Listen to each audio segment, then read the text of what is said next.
Good morning, good afternoon, good evening.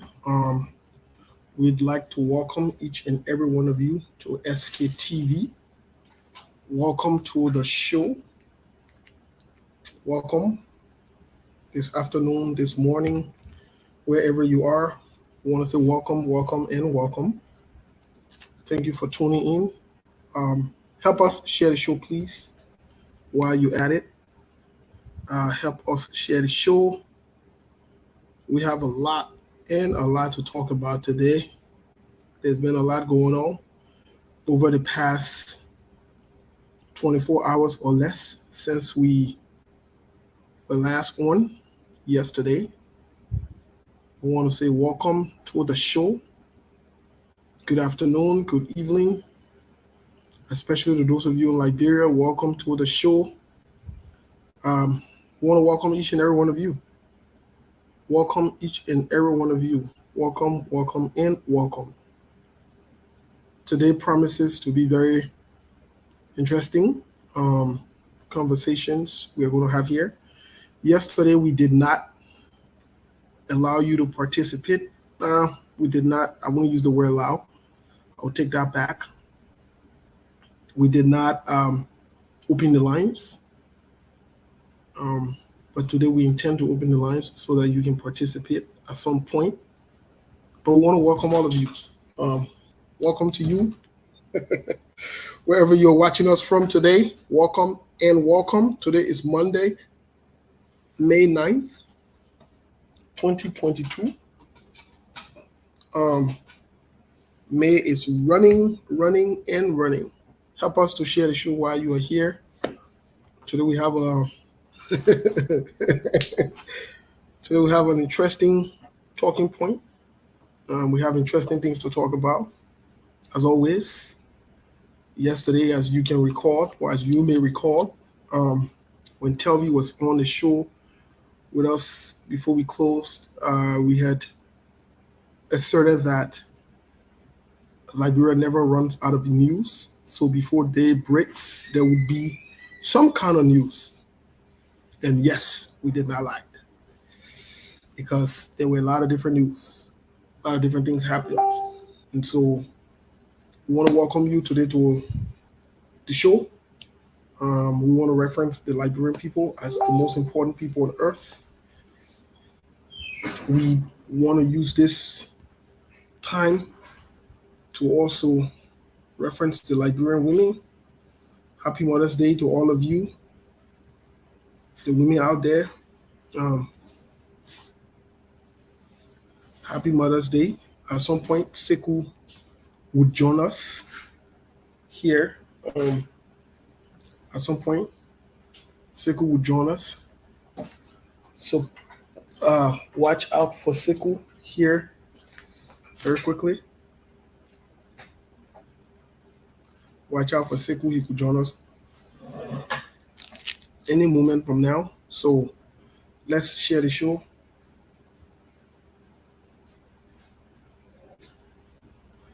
Let's share the show, please, please, and please. Let's share the show. I'm very sorry. Something's going on here. I got to take care of it. Something's going on here. I have to take care of it. Let's share the show, please. Let's invite someone. A lot of things to talk about. Somebody said it plugged in. Okay, that's cool. Keep plugging in. That's what I'm talking about. While you're plugged in, share the show. Welcome to all of you. Welcome, welcome, and welcome to all of you. Those of you in Asia, Australia, those of you watching from far, our secret watcher and viewers, welcome too. We know you are looking forward to the show. We are here. Those of you who will not click on for us to know that you're watching, welcome to you. Welcome to you and your friends, family, workmates, loved one, significant other. Welcome to all of you. Like I said, today promises to be very interesting. Interesting topic, interesting things going on in our country. So we will talk about them today. We'll ensure that we do what we're supposed to do. Look at the headlines on your Phil. Look at the headlines. Today we are asking a simple question. Is this the prelude to 2023 presidential elections? Is this the prelude? We want to welcome all of you to the show. Welcome and welcome. Let's share the show. Let's invite someone. I know the alert has not been going out to some people. I'm not sure if Siku and the rest of the team have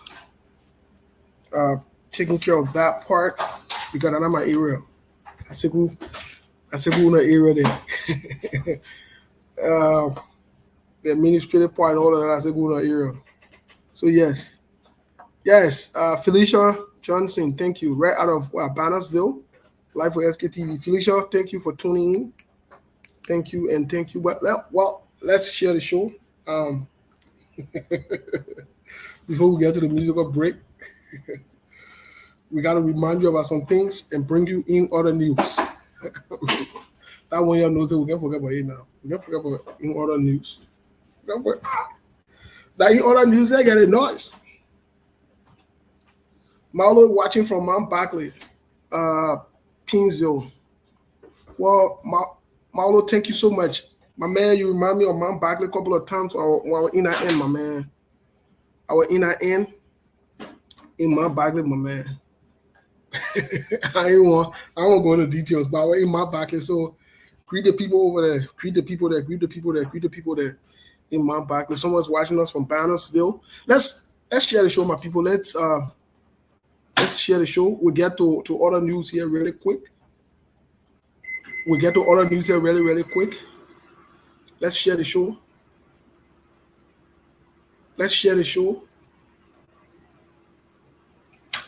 We'll get to other news right now as we speak. Somebody said they're watching from Dakar, Senegal. Royal SB Connor. Royal SB Connor, thank you for following us. Somebody said they're watching from Minnesota. Aloysius Hunter, thank you for following us. Thank you for watching us from Minnesota. Minnesota, my man, I don't know Aloysius. I don't know how the weather is in Minnesota. Give us some update in Minnesota, my man, before we get to other news. Tell us where you're watching us from. Lai Fofana, welcome to the show. Lai always here with us. Yeah, my man, how the weather in Minnesota? Let us know, please. Elias Gabriel, welcome to the show. Phil, welcome to the show. Say, welcome to the show. Okay, Brooks Congra, say he's watching us from Monrovia. Which part of Monrovia? Brooks, which part of Monrovia? My man, Brooks, give us location. Don't be afraid. We're not sending the police there, man. We're not sending PSU there for you, my man. Take your location. We just want to know what's going on. Dada Logan, welcome to the show. Who else? If you let us know where you're watching us, where you're following us from, all you have to do is write. Okay, long time, my man. Okay. You B-ball. You live in B-ball spot now. That people ain't live there. You know now. You live in Kongatan, you B-ball. Living life. Hi, LEC. Hi, LEC. All right. Royal SB Canon, which part of okay, Senegal, you said Dakar. Okay, great. Dakar. Okay, let us know where you're watching us from, where you're following us from. We want to welcome all of you to the show. Today's Monday. You know LEC? Okay, I see. Okay, I see. No LEC. All right. We're making progress now. Phil, I don't know what that red flag, I don't know what it means, though. My brother, to be honest with you, to be very honest, I don't know what that red flag means.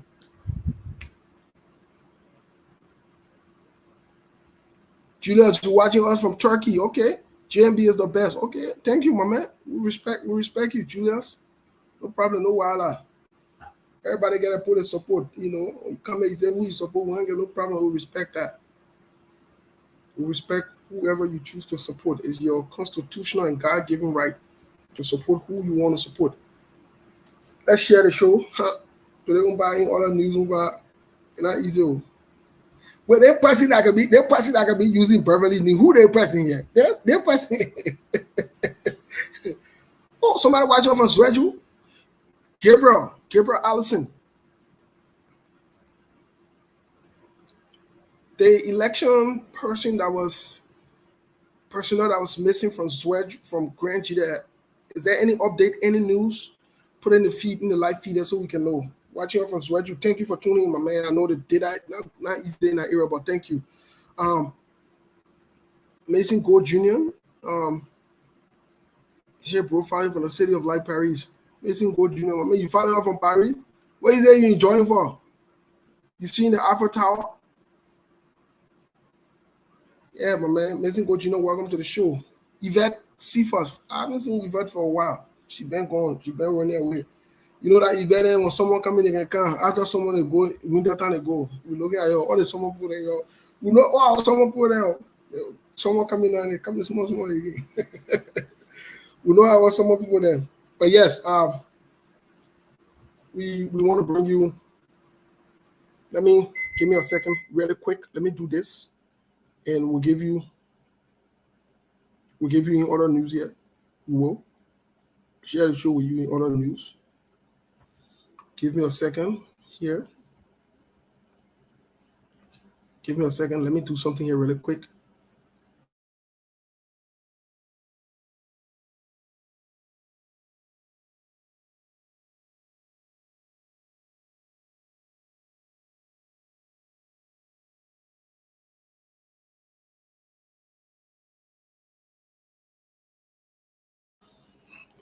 All right, sorry, I was getting a call there. Who the man? Steve Isco. My man, you get my name, you pay phone. What wrong with you? I get my name. How can you get my name? What kind of man is this? You get my name? Harris Tucker. This Steve guy, this Steve Premier guy, man. We gotta charge him, man, for different intention. This man can't get our name and be passing around with that name and that. But man, you gotta let him know how you got that name. We investigating that name. Yeah, I gotta investigate that name. How you got this name, brother? You gotta put it right now in the chat. Put it in the live feed there. How you get his name? What kind of man? So how you get Steve name? You know what I mean to get Steve name? I'm not talking about Steven Zago there. I'm talking about Steve. I said Steven Zago who confused. You know what's going on. I'm not talking about that senator. I don't know what's going on. 1 minute party chairman, 1 minute member. You know what's going on. We're not here for that man. I'm talking about Steve people. I'm talking about Steven Zago there. I'm talking about, yeah. Harris Tucker. What's up, my man? Good afternoon to you. Where you watching us from, my man? You need to let us know. The location where you watching us from, you need to let us know. We want to know. As you come on the show here today, you not tell where you watching us from, eh? If you not tell where you watching us from, we'll send you somewhere else. We need to know where you are. Y'all can be scared to show your locations. Let me show your locations today. I've made the viewers and on the before we get to other news. We got a few seconds. We got a few more seconds before we get to other news and get into the program today. Invite your friends. Invite others. It promises to be very interesting today. It does. It does. It promises to be interesting. In other news, ways there to do. Yeah. And I say you got it from Philip Daniel. What's up, brother? My man, what's up, my man? I can see you a few times, man. We all in Arizona to see you now at war. What's going on? Philip Daniel, good to see you on, my brother. Okay, you from Michigan. Harris Tucker watching us from Michigan. And you see they just the person who using Beverly Pajibo name. And you see the person how that noise. You see your life. You already talk somebody name. Then you want to bring noise on the show? Don't bring noise on the show. Don't. Achimo Fredericks.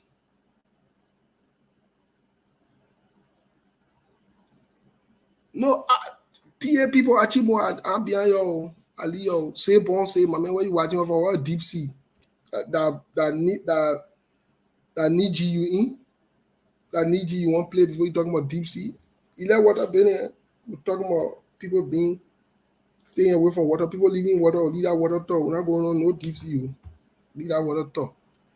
Be water. Yeah. So on some real note, we have some serious conversation on her. Look at if they say not true. Okay, what when that true? Your phone was damaged. You see the level again. You see level again. Before that inside, your phone was damaged. So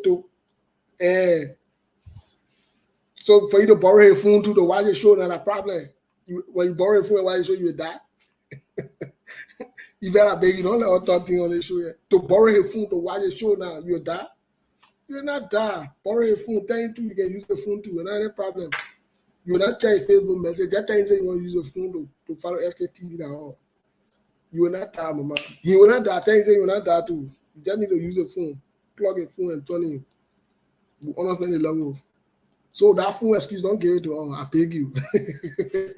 Don't get a phone story to her, mama. I beg you. But who that person using Beverly Pajibo? Who that person? What kind of person here? What kind of high person we're dealing with here? So, anyways, that lead that person become a man person. Y'all share the show. Please share the show. We're about to get into the talk. Let's share the show. I know say the show by looking like will be noisy today because in other news by will fall down inside. Before that is a bar way.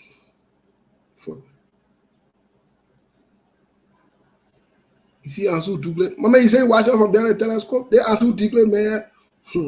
I'm a boy here with Bola the other time. My man Ansu.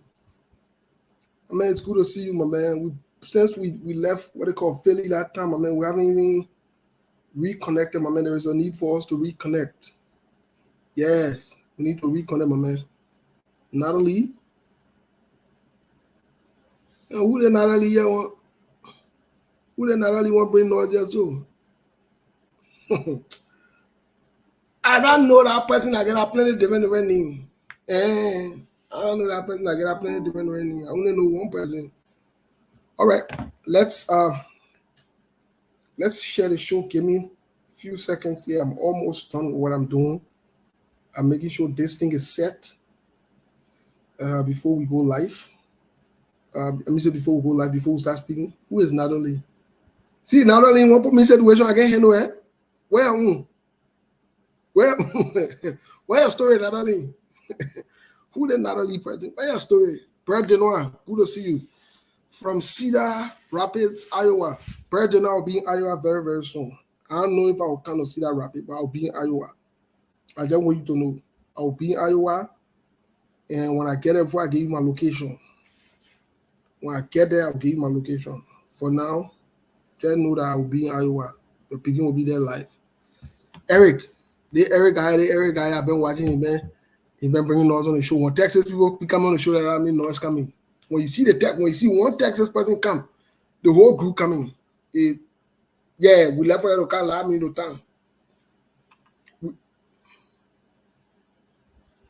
Y'all see that y'all Texas people, y'all quit the environment, but y'all red state people, y'all can follow the plane.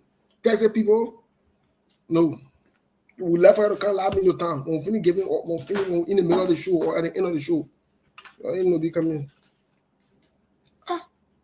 Well, somebody strange I'm seeing here. Christine Peter Alves. Christine, you say you living in Nola, PA? I don't know if I ever been to that south. Well, Christine, welcome to the show. Today, we're about PA people dominating the whole show here. I'm waiting for my Minnesota people. There. Only one person I see from Minnesota. I'm waiting for my Minnesota people there. I mean, I trust my Minnesota people there. I trust them. So we got to remind you really quick about some things before we get into the show. Bruno Briswell, you see, Cedar Rapids, Iowa people then start calling each other. You see the trouble coming again. May West people coming follow the player again. You see, y'all who in Iowa y'all could call police. You see, they come follow the player. Texas people on bar. But well, let's get into business, ladies and gentlemen. Thank you so much for tuning in. As you are already aware, our country, somebody asking where I located. I mean, so tell you where I located. You so tell me where you located. What kind of trouble is this? saw when you saw it, tell me where you located. So I don't even telling you that. But let's move. We move. The other person that they just won't give me hard time. I'm not telling where I located for security reasons. But let's get to the issues here. In other news,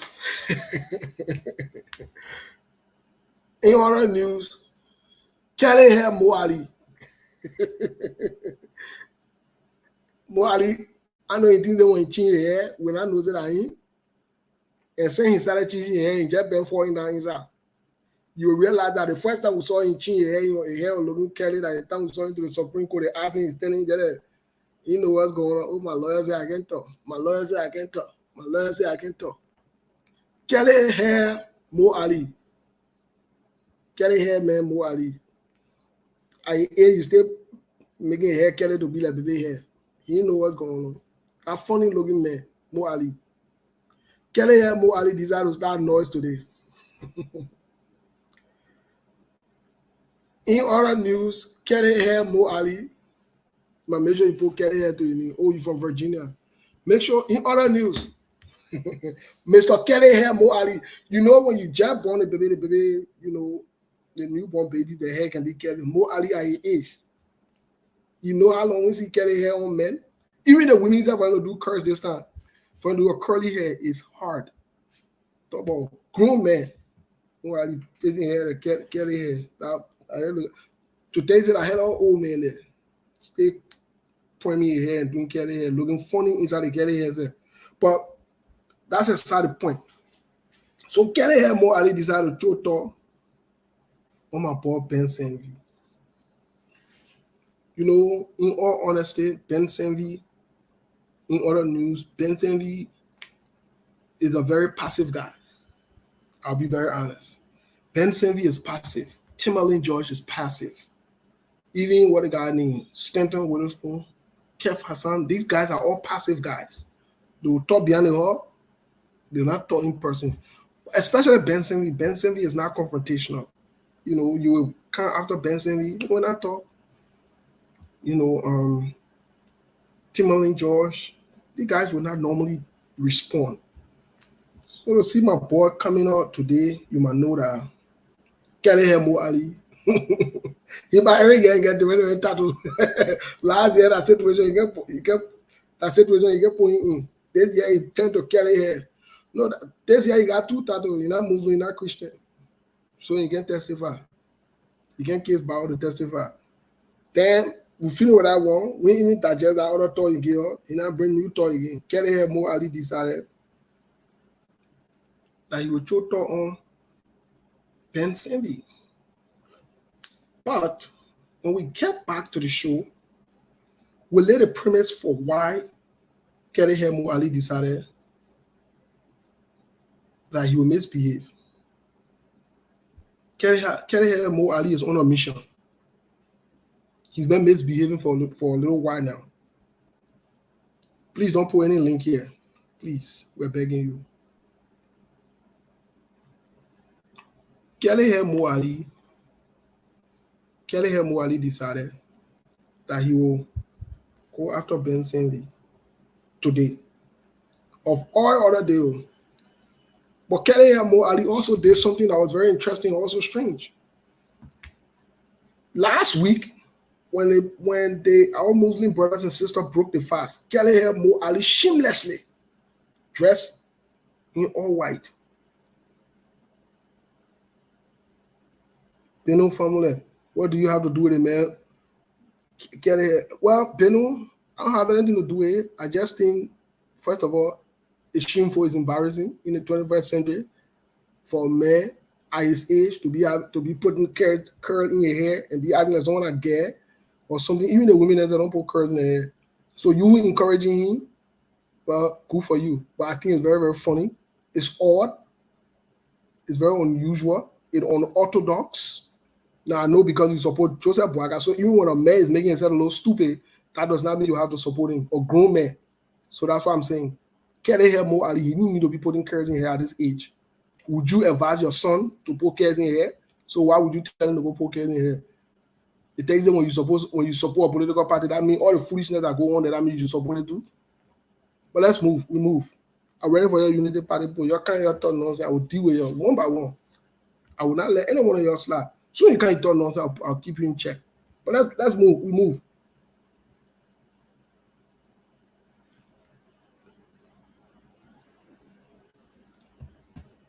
So Kelly Mo Ali decided, and the reason I'm focusing on Mo Ali is because there is something strange Mo Ali is doing. There is something strange he is doing that most people are not paying attention to. There is something very, very strange this man is doing that most people are not paying attention to. And you must pay attention because these things are very important. They give you a picture of where things are going and where things are headed. They give you a picture of that. So I'll give you an example. Mo Ali posted on his page about the outcoming Unity Party convention that is coming. It's coming up very soon. I think it should be sometimes in June.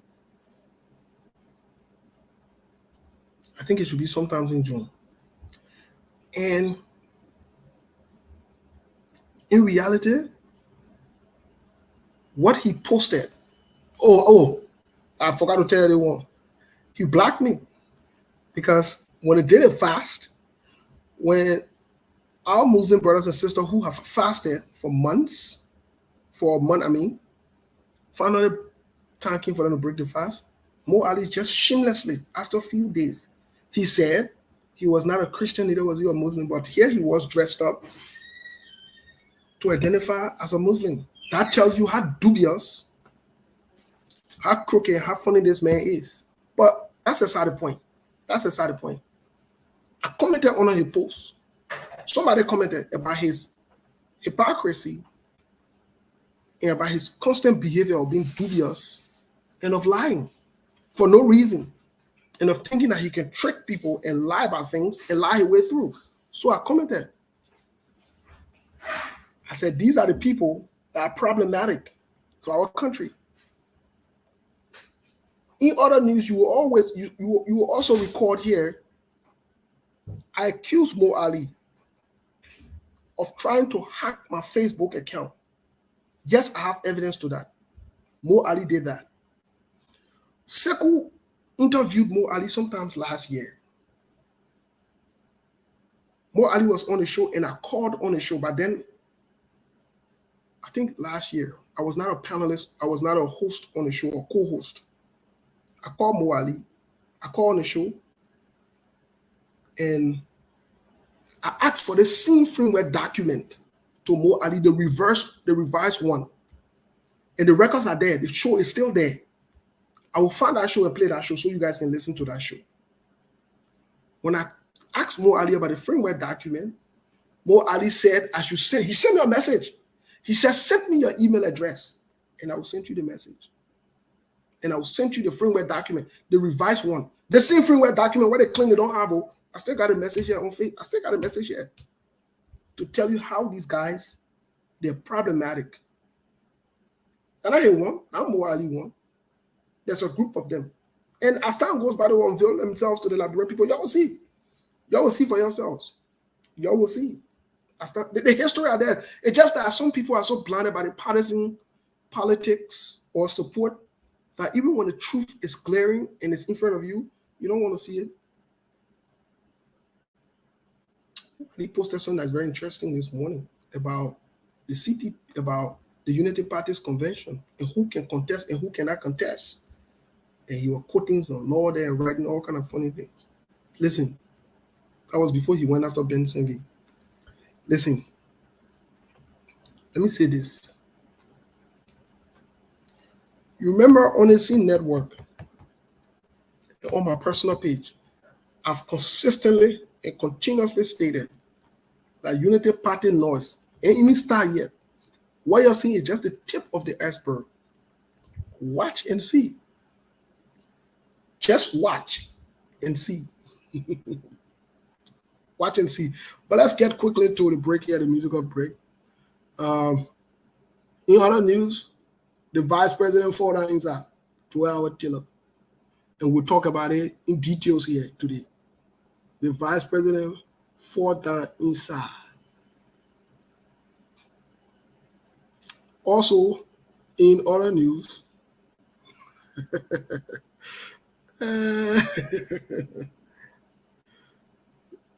very unprecedented, one of the first of its kind,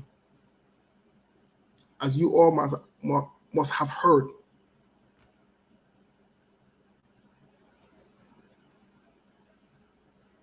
Our Army Bime in other news. He must cost the best finance minister since 1847.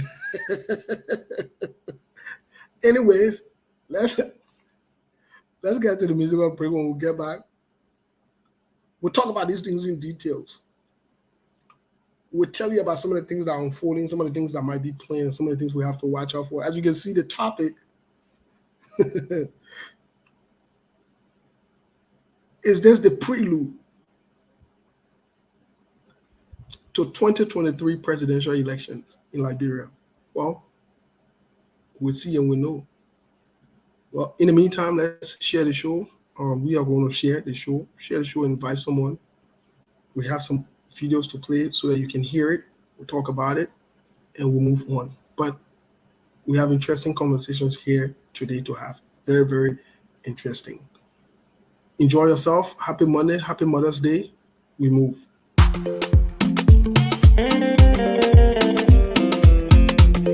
You don't even know my story. You don't even know your story. Oh, yeah. You know, on the beat, I'll be a local. So moral.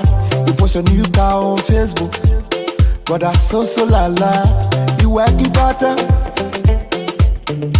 Bluffing and acting jealous, say you photo. My advice for you in my way on gutter. Confess, confession. You gotta confess. You must have the impression. Enjoyment, got your blessing. Enjoyment, no more stressing. Enjoyment, got your blessing. Enjoyment, no more stressing. It's never a beat. Another man trash is another man treasure. Another man fool is another man poison. Got your code, according to your measurement. Got your code, according to your measurement. The player ain't get rich, and they play you for it. Just because of impression. Impression, fake impression. Impression, yeah. You don't even know my story. Or you want to share my glory, oh yeah. Everywhere you my way, oh way, oh. Everywhere you my way, oh way, oh. Every touch you my way, oh way, oh. Enjoyment, got your blessing. Enjoyment, no more stressing. Enjoyment, got your blessing. Enjoyment, no more stressing. Jeje, the hammer you driving nothing to keke. This a ballin'. The thing that we talking, it must stay right here. Stop spoiling my meaning. I'm living my life, oh. See, I'm living my life, oh. If you pay you, hey, oh, hey, oh. If you hold you, hey, oh, hey, oh. If you hate you, hey, oh, hey, oh. If you pay you, hey, oh. You don't even know my story. Enjoyment. Oh my God, you're cute. Enjoyment, no more stressing. Enjoyment, your blessing. Enjoyment, enjoyment, no more stressing. I'm begging you, yeah. Small dancing. I'm a dance on you again. That's small dancing I was doing it, but Ansu knows very well. He knows why I show him in Philadelphia the other time in Pennsylvania. Ansu Duque, you know, you need to tell the people small dancing. That small dancing I was dancing in the back there just now. But let's get to this show. I know Uneseku will come and say I don't know how to dance. Uneseku will come and say that. I want to lay the basis for what I want to talk about really quick here. I'll play one or two clips because there has been a pattern and consistency. Remember, I told you earlier the reason for which Mo Ali, oh, see that man, I know how to dance. Yeah, I come in Minnesota, you'll see it. You'll see dancing. You will see dancing. Give me 1 second, please, guys. Give me 1 second. I don't want 1 second, please.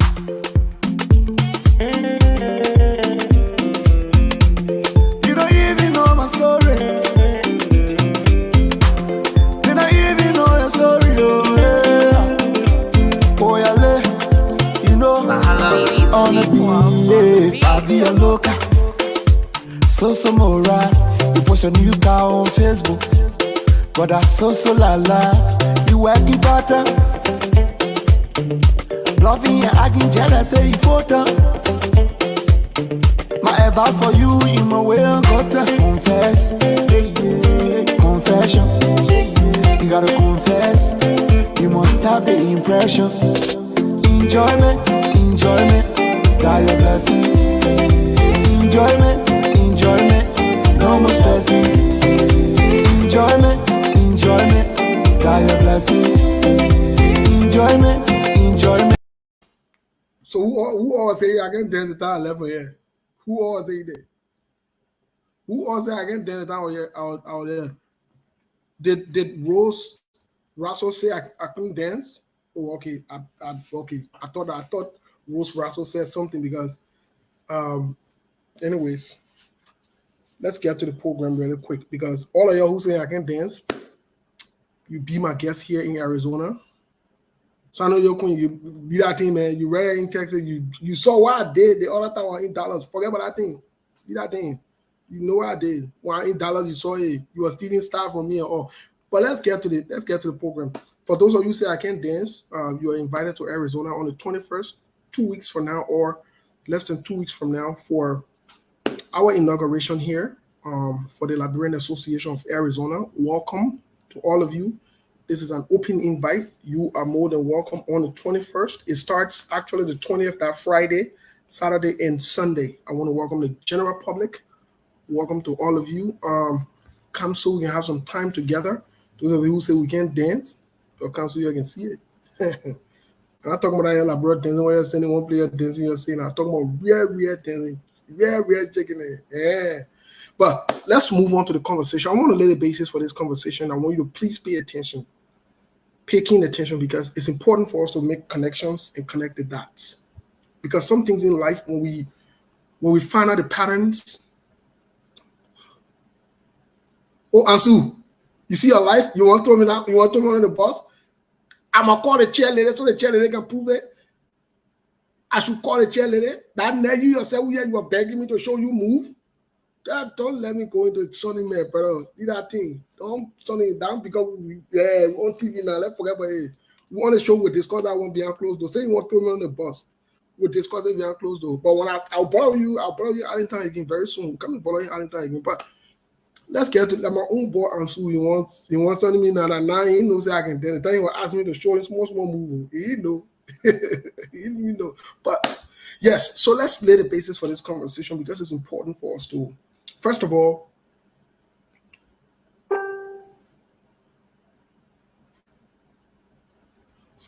I say to him by now is I will not get distracted. You will not distract. We will stay focused.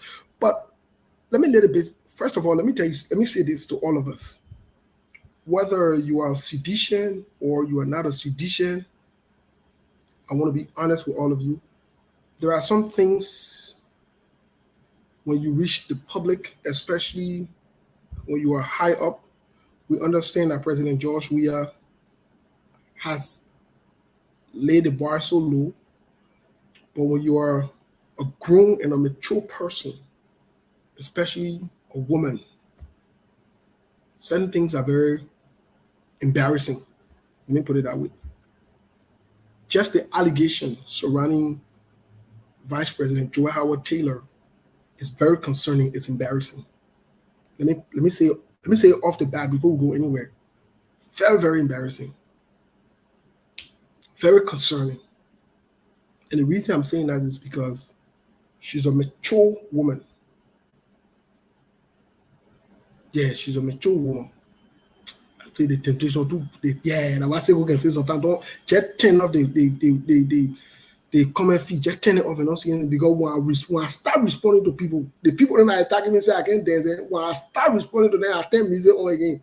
The whole show will something, but I will leave it. Let's stay focused on the show, because I know some people got data business in my brother and they follow us, even though they're watching it from distance. Again, it's very embarrassing. Vice President Joy Howard Taylor has been the first lady of the country of Liberia. She has. She's been a senior senator of one of the biggest counties in our country. She has. Then she tapped it off with being the vice president, the second person in command of a country. It can't get any bigger than that. To have her in the kind of, and listen, her personal life, somebody will say, I don't talk about people's personal life, but I'm just saying the office that it comes with, sometimes it's a little, sometimes, you have to be a little careful with some of these things. Very, very careful. And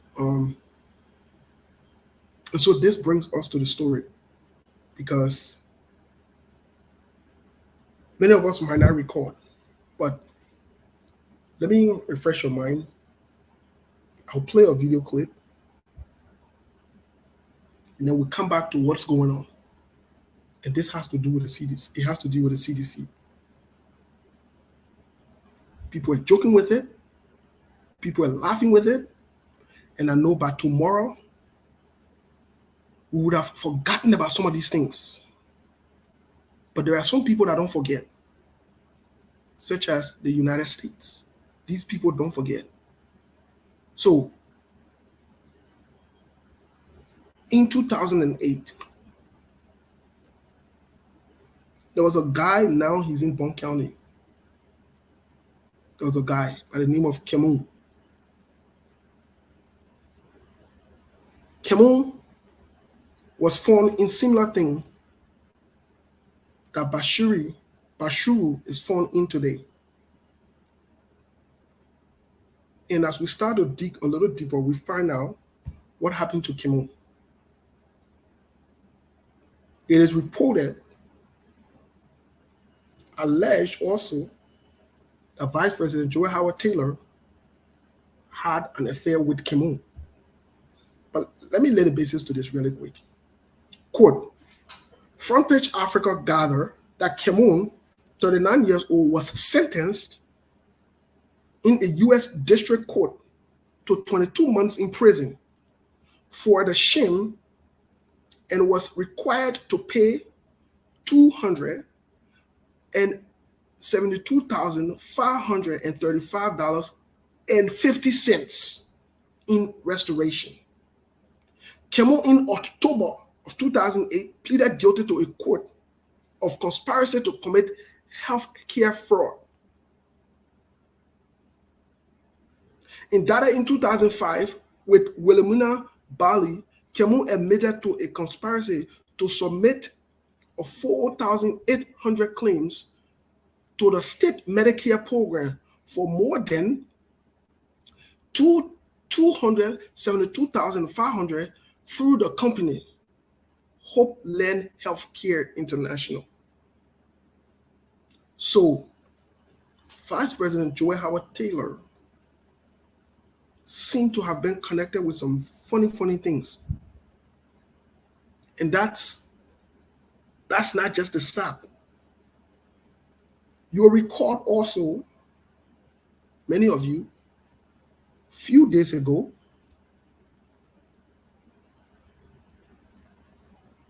many of you record few days ago,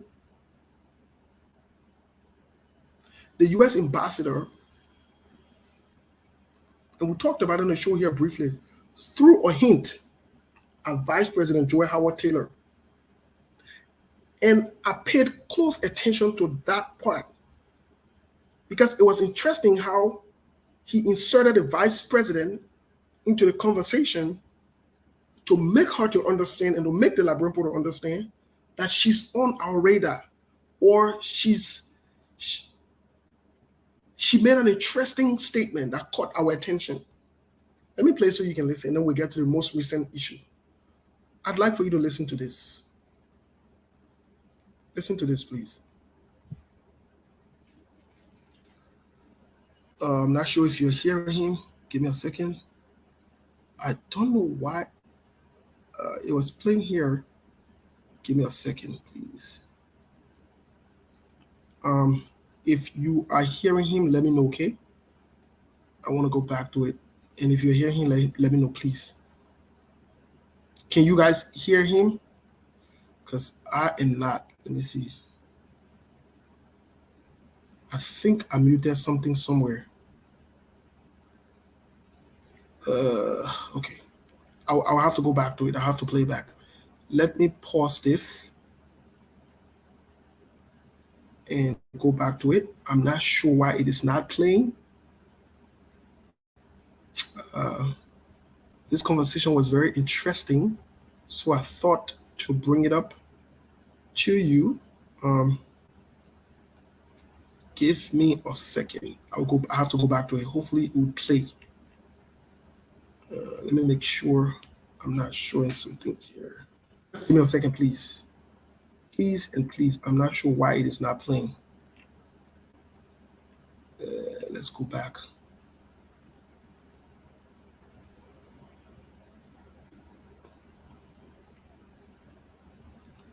Yeah, I'm not sure why it is not playing.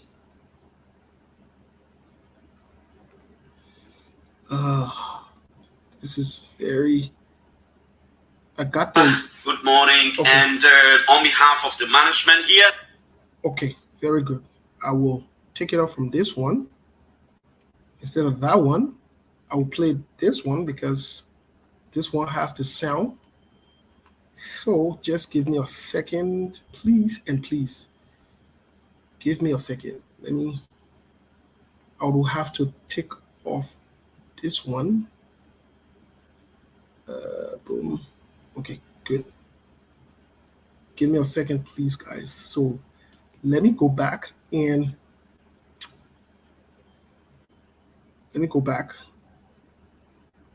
share this screen with you really quick. Here, I hope this is it. Okay, that's it. All right, hopefully this should play. Right. Not every country was invited at all. So I like that. Now we'll move on. Then we'll take phone call. Let's talk about elections in Liberia. Next year we will be going to elections. And are you following the different political issues in the country? Whether the CPP issue at the National Elections Commission, Alexander Cummings in court, and all these things, Mr. Ambassador. Are you following? Are you at some point in time getting concerned about particular issues as we move to elections next year? Well, every election cycle is another chance for the electorate to sort of crystallize what their priorities are, and a chance for all politicians to review those crystallized needs and decide what their best response will be. So, are we watching it? Of course, we're watching it very closely. As far as the political system itself in Liberia, I think there are some interesting discussions about should there be reform so that the NEC is not required to rule on certain issues. Instead, it should go to the courts. And should the courts have to rule on every issue, or should they be allowed to say, no, this doesn't rise to the level of... so those are interesting developments. I know at the inauguration of the new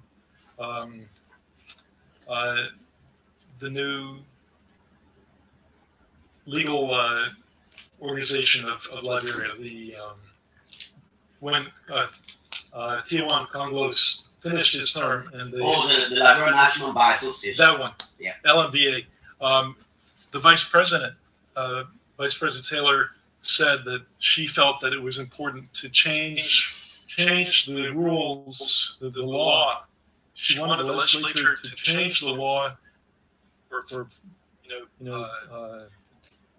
massage the law in elections before 2023, because she felt that the last election cycle showed that some of these mechanisms are cumbersome. People can just slow down the process by coming up with accusations. And I found that to be an interesting comment on her part. What do you think about that? You think we need to change the law? Well, I hesitate to say as an outsider, but I think as an outsider, I find it interesting that some of the things that NEC is asked to rule on do seem to be. Okay. So that was Ambassador McCarthy referring to the statement that Vice President Joy Howard Taylor made. He said he finds it interesting, and that is an interesting comment also, that closer to election, people would elect to change laws and so forth. As of today, Legis, which is responsible for doing registrations, censors, as of today, Legis has reported that census will not be conducted. That's concerning as well. That is very concerning. That's something that we need to keep a close eye on. Legis supposed to do census. Mind you, per the record, the census has been put off 5 different times. And this is not mutually exclusive to the CDC-led government. Unity Party did the same thing. This is problematic because, mind you, there are new voters coming in after 2017's election. How do we keep track of these new voters? This is problematic. But I want to move fast forward to the conversation today. And this conversation, it's about Vice President Joy Howard Taylor again. She did release a press statement, which I will be reading here as well. It's important for us to hear from her as well, based on the allegation. It's very, very important for us to hear from her as well. She did release a press statement. Now, I've never interacted with the vice president in person, but I'd like to caution the vice president on something really, really quick. I'm not sure who's advising her, but I want to caution her on something really, really quick.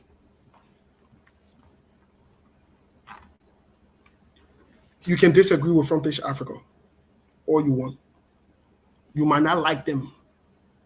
That is okay. There's nothing wrong with that. That is your right.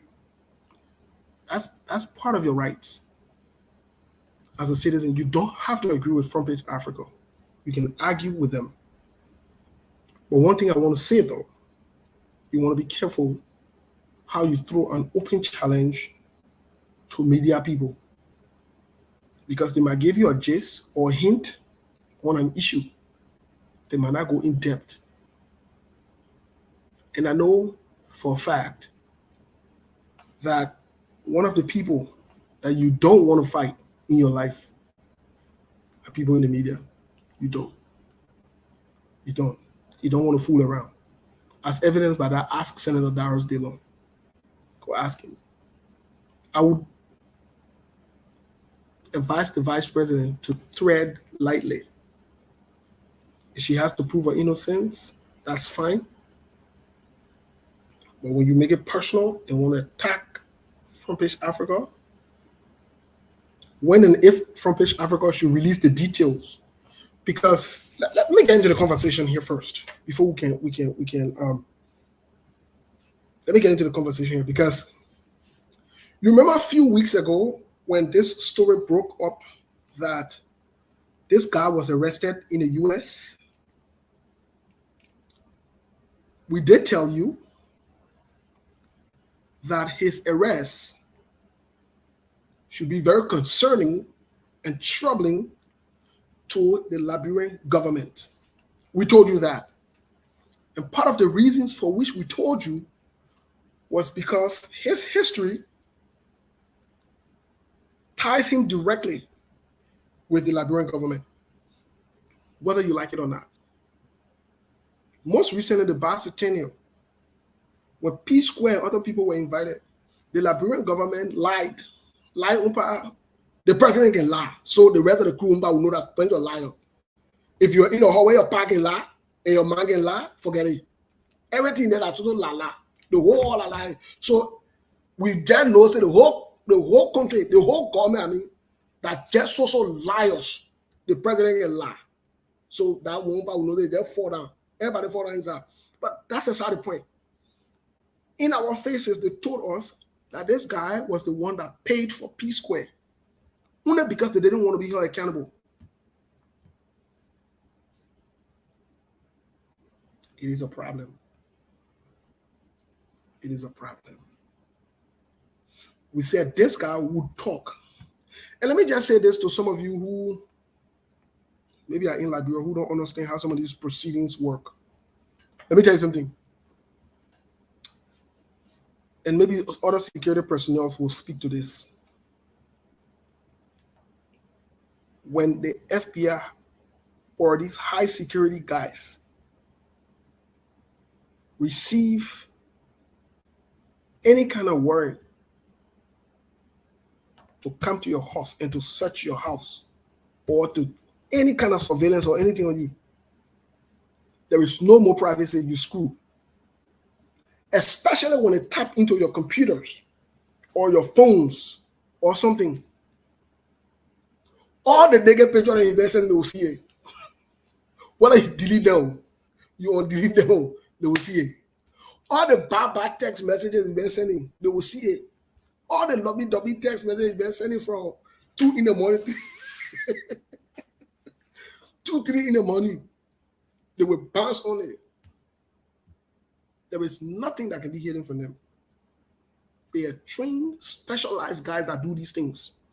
They will retrieve everything and they will go through everything one by one and one at the time. So let me say this to the Vice President Joy Howard before I read her statement to you guys. And I will read exactly what it says. Something that you guys never paid attention to. From Front Page Africa writing, I want to point it out as well. Let me say this to the Vice President. Don't push this. Slow down. You're not the only person in the noise. Now let me get to the real part. You're not the only person in the noise. At least your own, that different level of position you on. I want to man. What I need ain't show all yet. Is still looking at the other the woods. Slow down, mama. Slow down. Yeah? You're a human being. You woman. Slow down. Please don't drag the thing. Please don't drag the thing. I'm saying it to you from my heart. Don't drag this thing. Because if you drag this thing, other evidences will show up against you. You will not like it.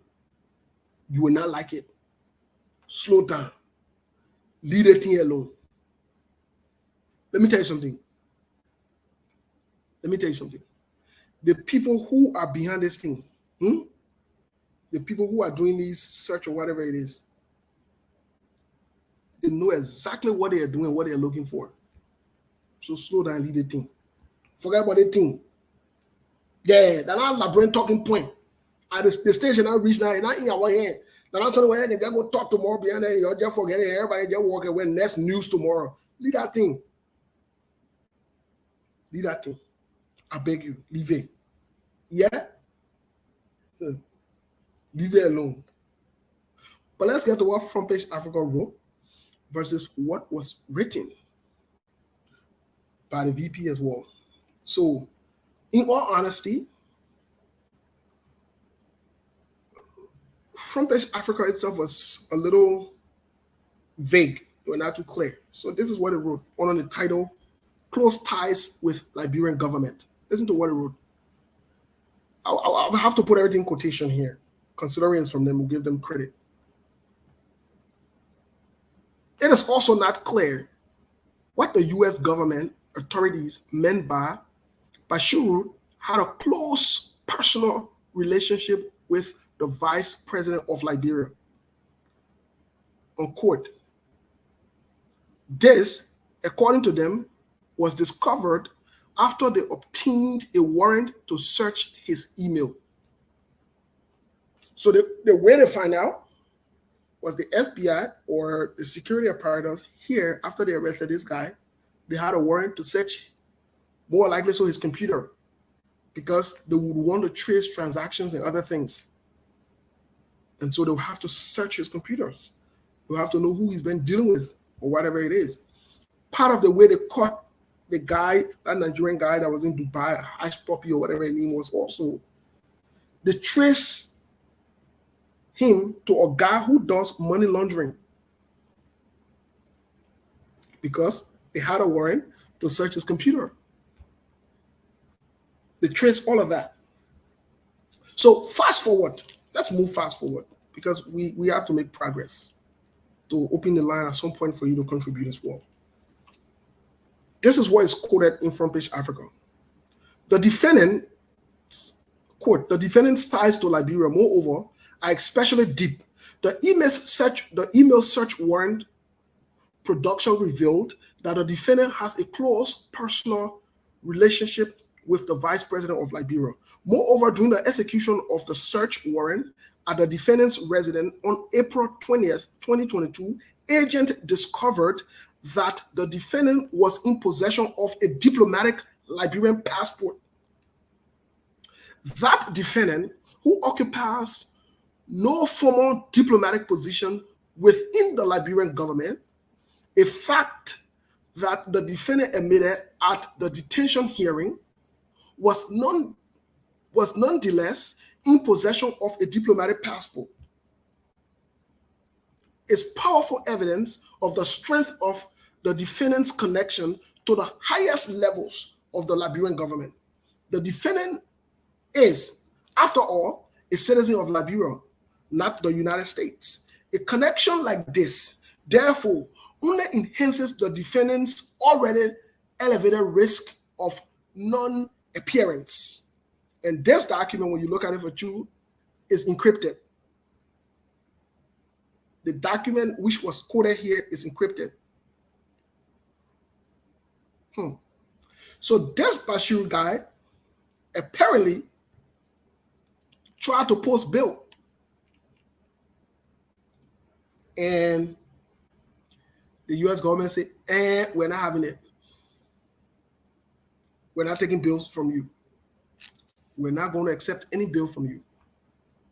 You have too much going on here for us to look into, especially concerning the Liberian government. Many of you would forget, but I'd like to remind you, sometimes last year, Andrew Wampo, if you guys can remember, Andrew Womblo had a problem with the same passport issue. And many of you passed around and you were playing with it and you were calling Besonga passport guy, passport guy. Remember that scenario before the elections? Guess what? Many of you have forgotten it. Let me tell you something. The United States has not forgotten it. These are trace evidences. These are part of the investigation that's going on. And I can tell you this for a fact. Bashir will talk. I said it here before. I will say it again. Bashir will talk. I don't care what you do. He will talk. Go to the biggest juju man in the world. He will talk. So this thing is just getting started. It's just getting started. Because the link and the connection as to how he got a passport, who gave him the passport, how long he's been using it, what he's used it for, who's aware, and what he's been doing. Trust me, he's a younger guy who wants to be here for being in some kind of federal prison for maybe 20 years or 25 years. After you're done with your 25 years, you finish eating your 25, then they ship you back to like, bro. Who wants to do that? So I can assure you that he will cut deals. It's about his life too. He will talk. So y'all be playing with it on Facebook. Y'all be checking it around. If you know anything about this, I will say to you, start positioning yourself because this is a serious matter. And to be honest with you, me personally, I don't care who's involved. I don't care. Whether the opposition, whether the government, whether the Mapao, whether the Mao, let them feel the full weight for what they've done. That's it. At some point, we must get to this thing. At some point, this thing must be resolved. At some point, there has to be some form of accountability. People must be held accountable for what they're doing. So, Mr. Bashir, whatever his name is,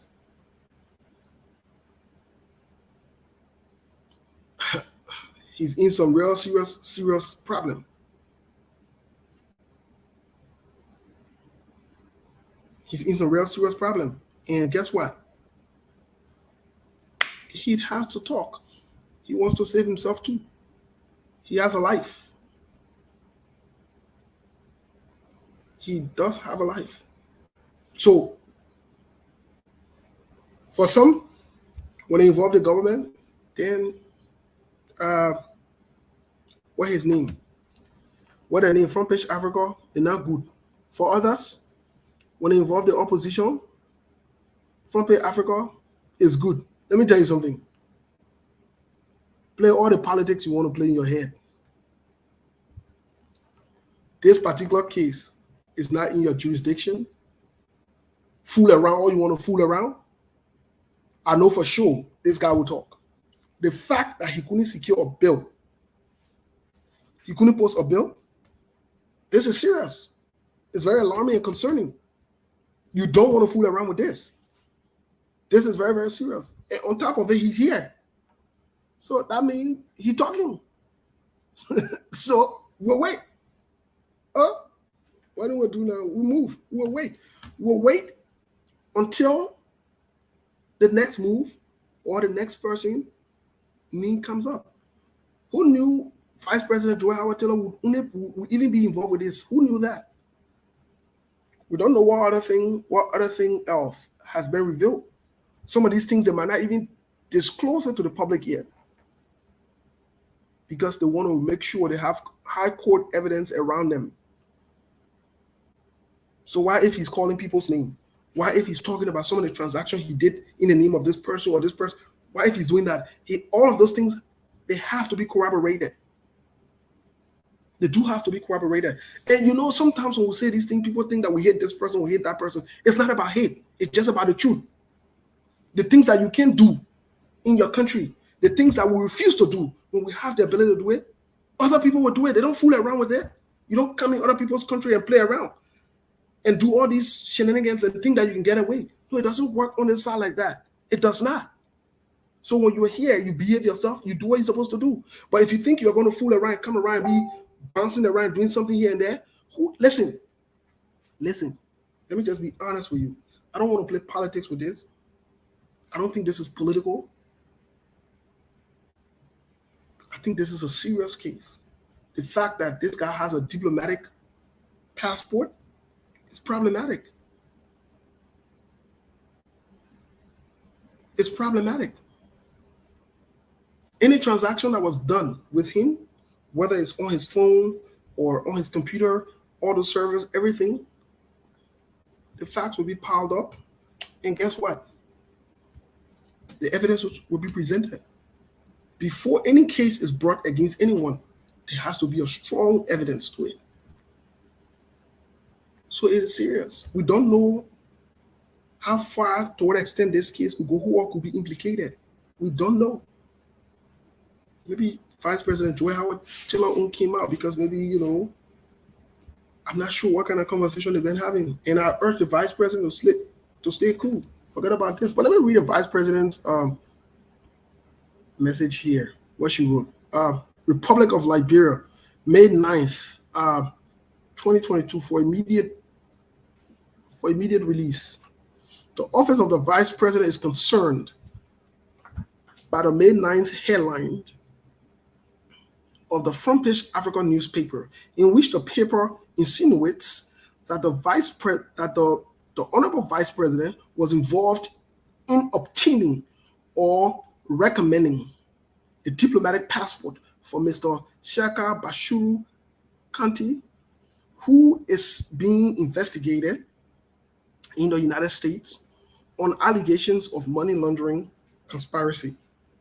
The office of the Vice President categorically states that at no time did this office apply for or recommend the issuance of said diplomatic passport. Okay. It seemed like throwing on the bus is going on. All right. The office of the Vice President affirms that the Vice President has interacted with Mr.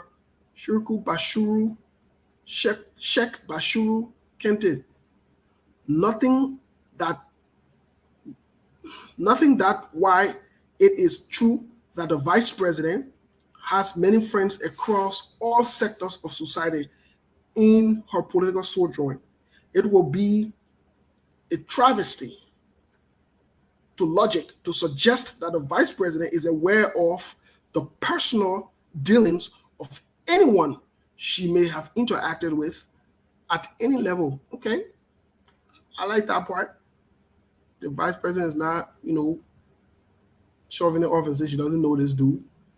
That's good. Kudos to you, Madam Vice President. And I like the fact that, she was proactive to her office issued a statement. As a champion of ensuring the actualization of the rule of law, enhancing democracy, and encouraging social corporate responsibilities by all well-meaning Liberians, the Vice President is of the opinion that the rule of law provides the opportunity for all allegations of wrongdoings to be adjudicated. The office of the Vice President continues to appreciate the Liberian media for their relentless sacrifices in building our nascent democracy and keeping our country safe and peaceful. Great. So,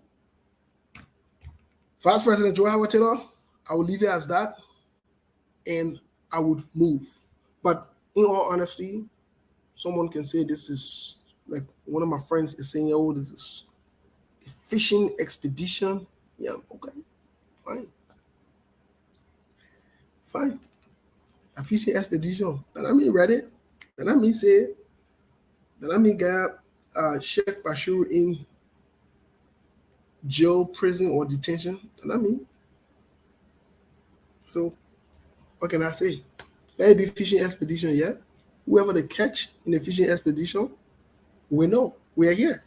But I'm saying to you, like I said from day one, from the day this news came about in the public, the news of this arrest, I told you that this was not a joking matter. I did. I said, this is serious. But let's move to other thing really quick. Let's move to other thing. You woke up this morning and you heard about the military, the Liberian army in Mali has been seen, as they say, it's been reported by some that they're not being well treated, they've not been paid, and so they need to get paid, and nothing has been done, and all of that. Okay. Interestingly, very interestingly, Prince Yomi or Prince Johnson or Prince C. Johnson spoke today, and it was captured. Very interesting. I want to play that clip, and I would like for you to listen to it. Let me get to that clip here really, really quick. Give me a second. I'm sure I do have it somewhere here. Let's see. No.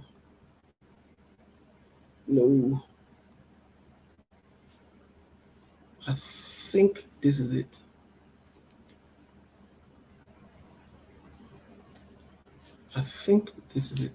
Okay.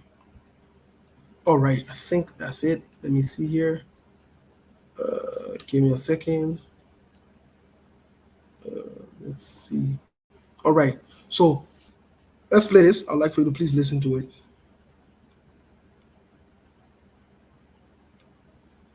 I have to go back to this video. Sorry, guys. It's not playing like the first one because once you save it for a while, it tends to not play immediately. So let's remove it really quick and we will get back to it for sure. Rest assured that we would.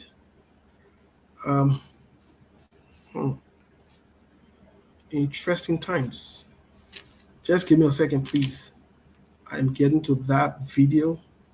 I will find it and I will bring it back to you to play it.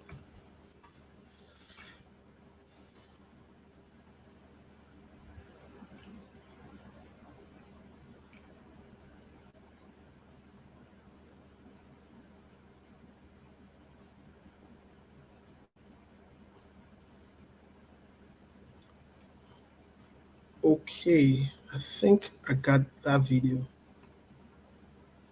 Let me come here, stop this. I think I got that video. All right. Let me get that video up to you really quick. Sorry. I think when the video is not downloaded, it takes forever, but we should be good here. Let me see here. All right. I think this is it. Okay. Let's play the video.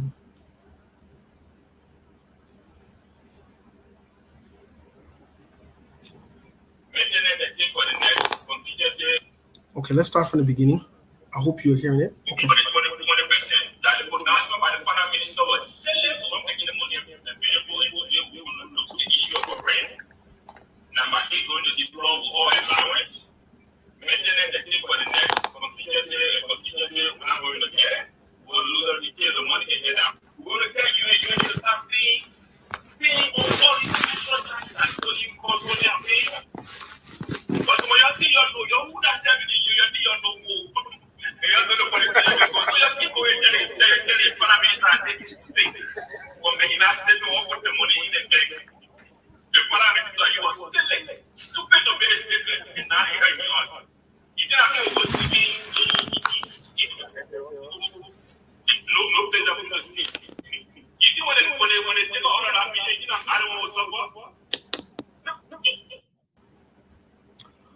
Okay, I'll play one more time.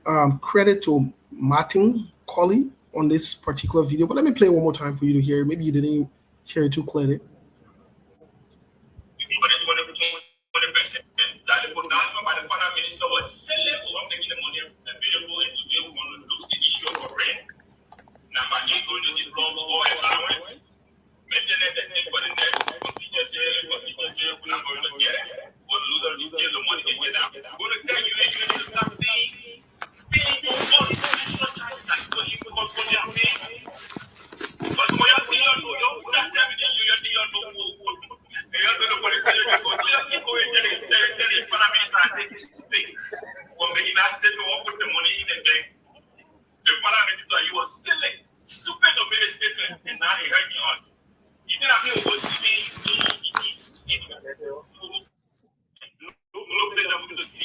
Yeah.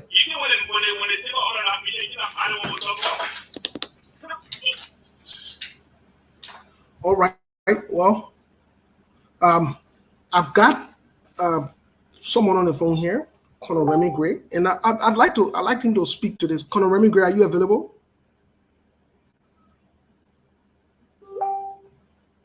Okay, Conor Remy Gray. Sorry about that. All right. Okay.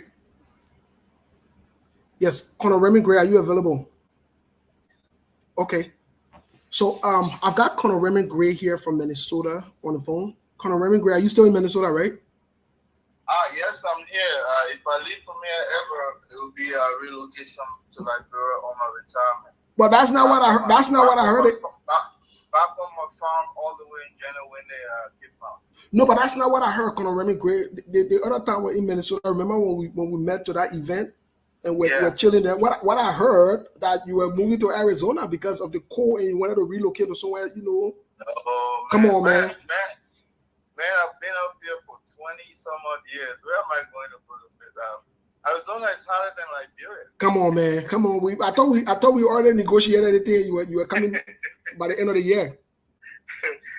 My brother, I'm watching your show, man, and I see you bringing up some interesting clips. Normally, when people bring the facts, or people are trying to expose other individuals to information, people downplay those things. But seriously, I think these are not good times for our country. So I wanted to pick your brain on some of these things, considering, I would say that's your area. You've been there before. You understand the military and so forth. But first of all, can you give us just a brief background of, who you are or whatever now, just for the public, please? Well, Prince C. Johnson III, which is actually the son of the former chief of army staff of the Liberian Army, and myself, we were colleagues in the military. We were good friends. Matter of fact, Prince C. Johnson was one of those well-trained soldiers, meaning the dad, not the son, who is currently the chief of staff. This is not to imply that the current son is not trained, but I'm saying his dad was even more trained. And we were good colleagues back in the military. And when I relocated to the United States, Prince C. Johnson, then the chief of staff, begged me almost for a year to come back because he wanted to use my expertise. We all go in the military and we have a way of branching to specialties. Mm-hmm. I've gone into communication and of course, my specialty was the UCMJ. But in studying in my 22 years of military service in Liberia, the UCMJ was my focus. I'd gone to Command and General's staff school to study the Uniform Code of Military Justice. I was also in law school. And so clearly that was my focus. And I've gone to read advanced study on military discipline and military law in Holland. Okay, so he wanted me in that direction to help him restructure or bring back discipline to the military. So he called me so many times, but I knew that the Taylor regime was to no good. Matter of fact, he published an order. Announcing that I've been transferred to the Uniform Code of Military Justice, or the tribunal, to serve as the commander there. Now, the commander is who manages the tribunal. It's more or less a justice center within the military itself. And I just clearly could not see myself playing a role where I'll be responsible to, prosecute people.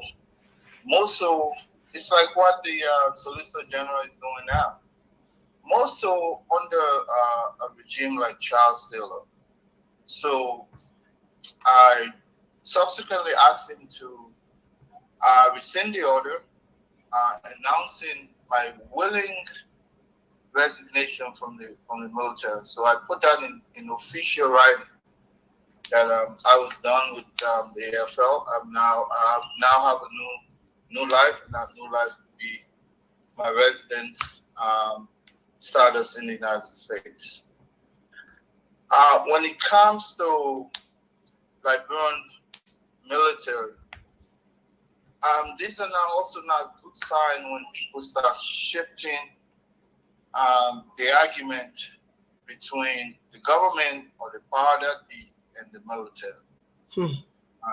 I think the military so far has been quite disciplined to stay away from politics.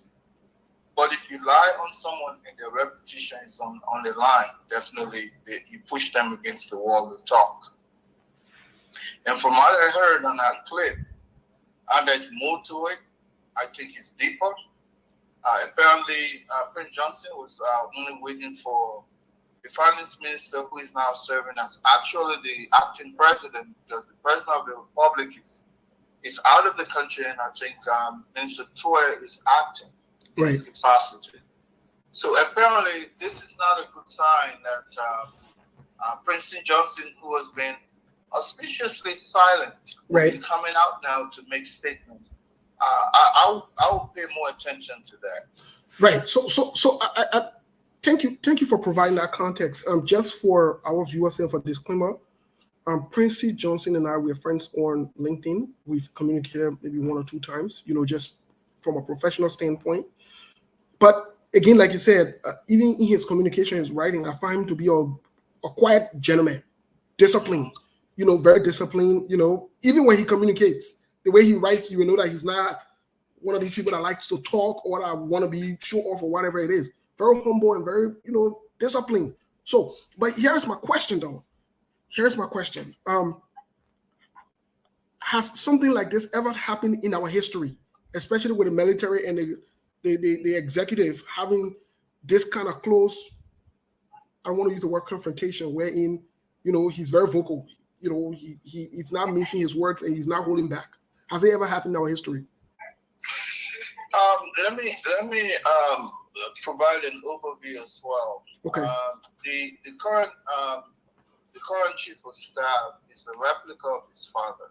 Okay. I would want to say it's a clone of him. They're very quiet but studious people.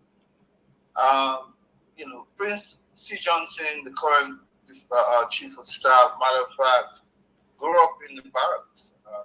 His father was in the military forever. I think it's in 1968, 62. I think maybe he came in the military in 1968. I remember. I was just a younger man, but once I went into the military, there were very few students that went into the military with at least with quote unquote that name of coming from a functional high schooling and coming into the military, and that was brought a lot of attention. We were about 6 people then in the early 80s. That was decided to go for just basic military training then. But we were serving in different capacities at the Ministry of Defense by then. I was in the office of the then Defense Minister Burley Holder, who gave me an office clerk job. And so once the coup came, we found ourselves going for active military training. There I started my military career. But I will tell you, the military has always stayed away from politics, not till the 1980s. Once that culture was introduced, it's left with the discipline of the command to actually stay off politics. But again, remember, when you push a cat off the wall, definitely they have to fight back. Right. Because what they could be doing is to create a perception. Like they created a perception with the former Minister of Defense and his corporate officer about, corruption. So Bernie Samoka. Yes. Okay.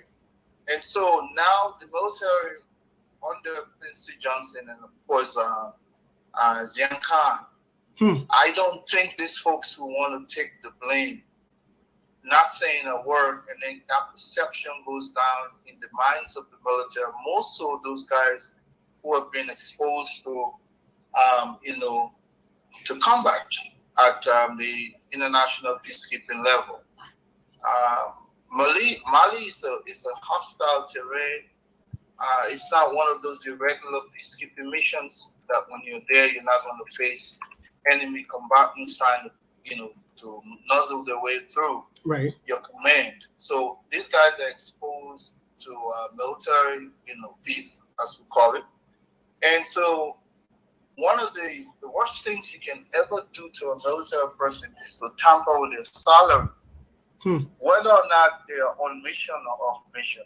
As long as it comes to their salary, they are not part of this corruption hoopla. They don't have no other means of survival. Their family depends on those salaries they get. Now, if you sit back and tamper with their pay and then want to create this, this scenery like the command level is responsible, not the government, definitely somebody will have to explain. And as the commander, your force, these are not things that are common in our military, because one of the very first well-focused groups that government has always catered to is the military. They will probably owe the police and other paramilitary organizations a few months, but they can't do it with the military because they know the repercussion. And the military has seen a dwindling in their budget. Right. Their military budget, their operational budget. And that is causing a constraint within the command and the military as a whole. Morale of the army is low. And I can guarantee that so many folks are very energized to join the military, but when they see the level of treatment meted against those who are there now, that is creating some drawbacks. That's why our military has always languished around 1,500 to 2,000, which is ridiculous. If I were in any command structure of the military, I'll be pushing for some 30,000 plus, because our borders are porous, and we are one of the least, secured nations. Anybody could infiltrate and penetrate our nation and run us just within a day to reach the capital. So Samuel Doe had about 5,000 to 8,000 military. Madam Salif has perished. Has languished between 2,000, sometimes down.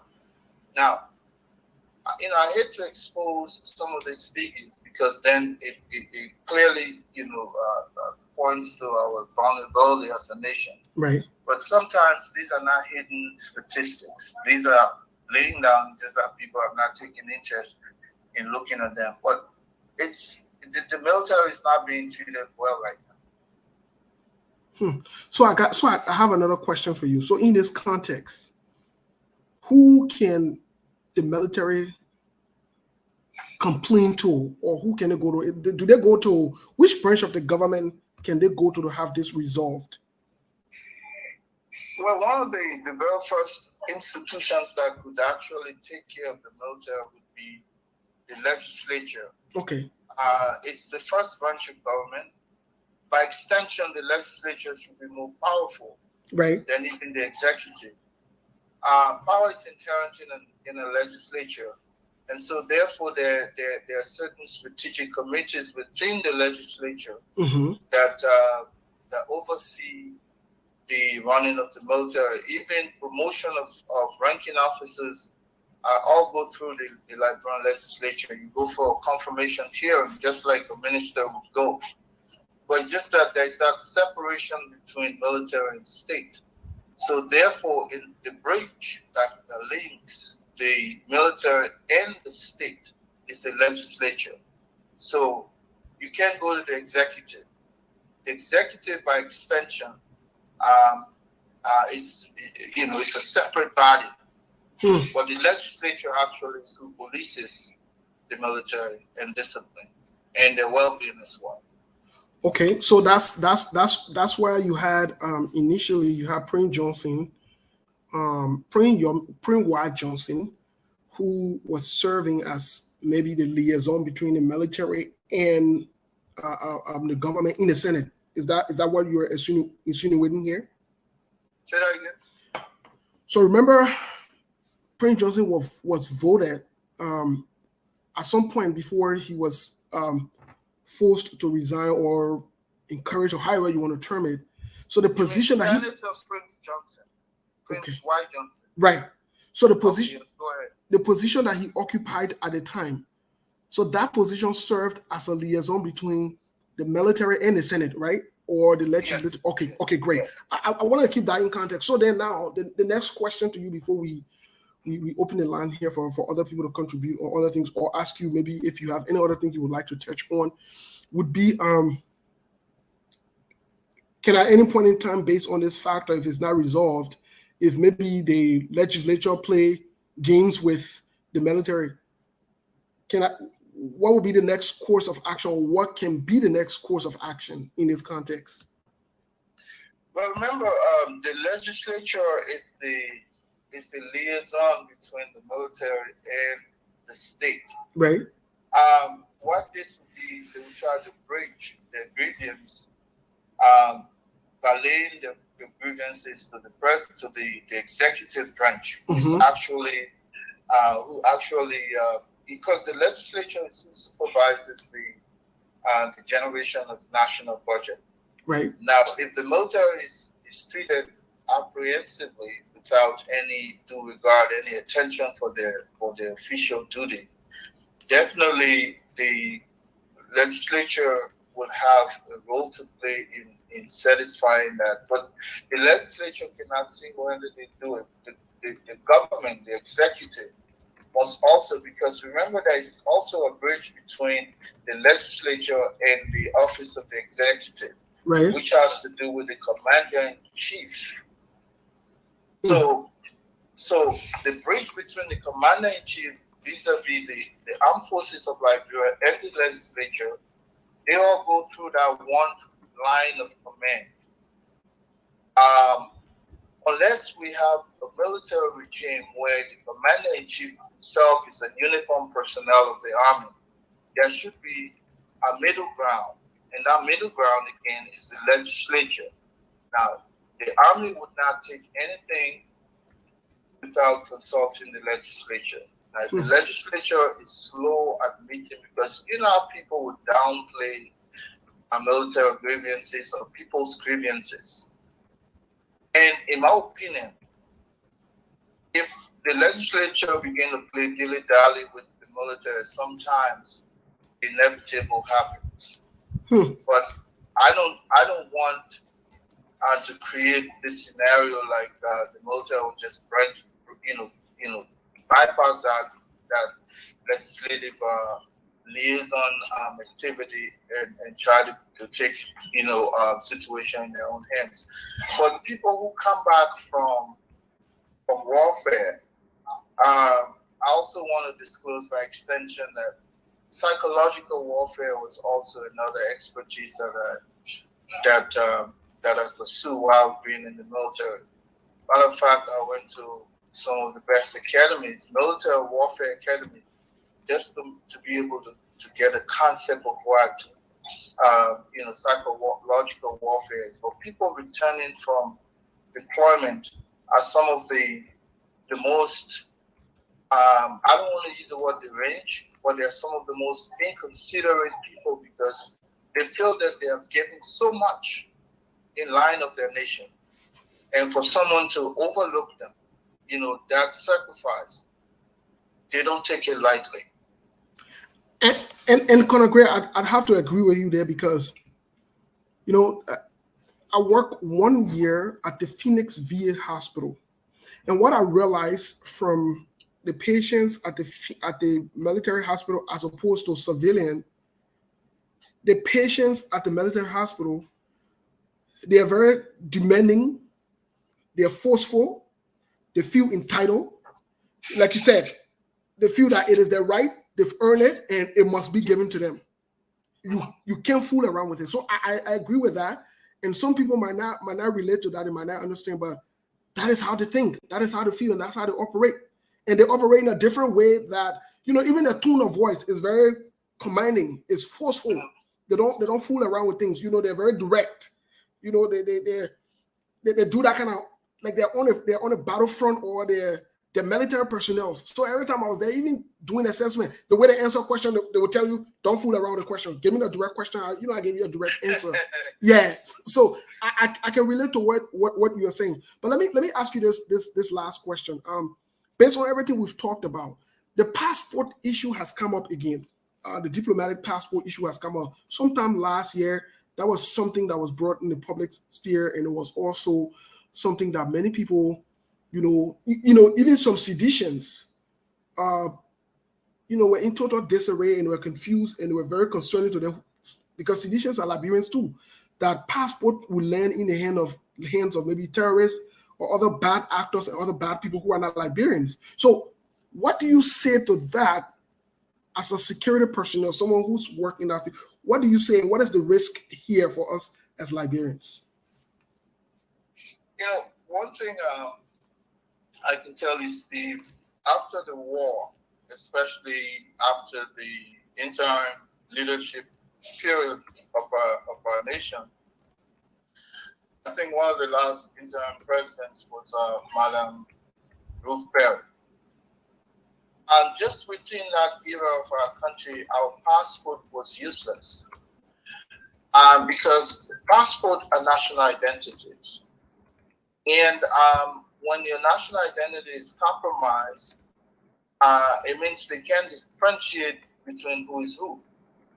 Our passport then were in the hands of certain individuals who were considered target groups in terms of national security priority interest. Here in the United States was that was at the height of also the height of the rise of terrorism. When I say at the height of terrorism, remember that was during the formation of Al Qaeda as a national group. But remember, Al Qaeda now has repackaged itself more or less into a surreptitious group operating in the Arabian Peninsula, very close to Africa. Mm-hmm. And you have to be able to look at Al Qaeda in different forms. They're Al Shabaab, or maybe they're Boko Haram. Mm-hmm. And of course, in the Mali region, where you have the African, which has to do United States Command in that region, trying to police Al Qaeda. Remember, Al Qaeda has shifted so close to Africa that the United States decides to close shop in Afghanistan or in the tribal belt around the Panjshir or Pakistani region, and now they move their interests away from, let's say, Afghanistan or that entire region. They've come now to the Gulf of Guinea. The Gulf of Guinea is a very important trade route. So Africa is more focused in an area like even in Somalia, where they have one of the largest presence of their, the postulating this war on terror. This is why the United States also has been subsidizing the Liberian presence at African in Mali.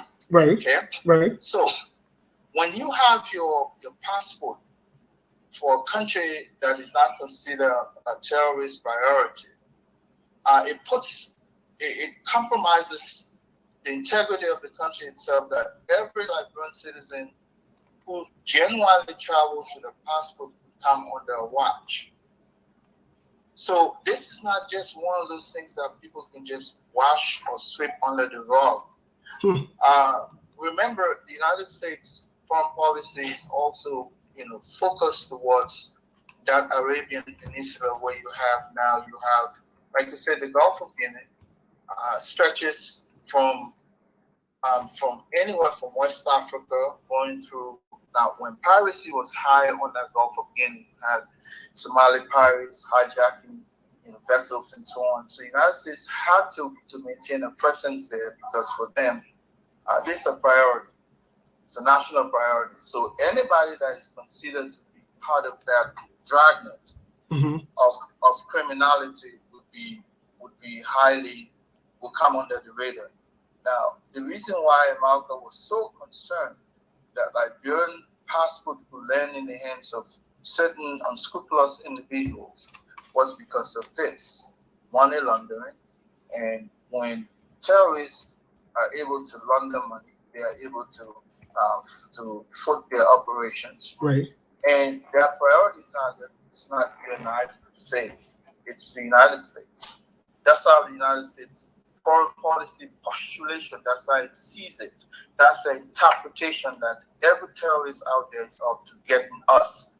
And they have a good reason to believe that. Some of us who have studied terrorism at the PhD level, were exposed to all kinds of databases to be able to see at first hand exactly why the Americans feel the way they feel. So people might play around with this, turn around and dance and make it to, to be a light issue, but in the eyes of American foreign policy, practitioners, they don't look at it easy.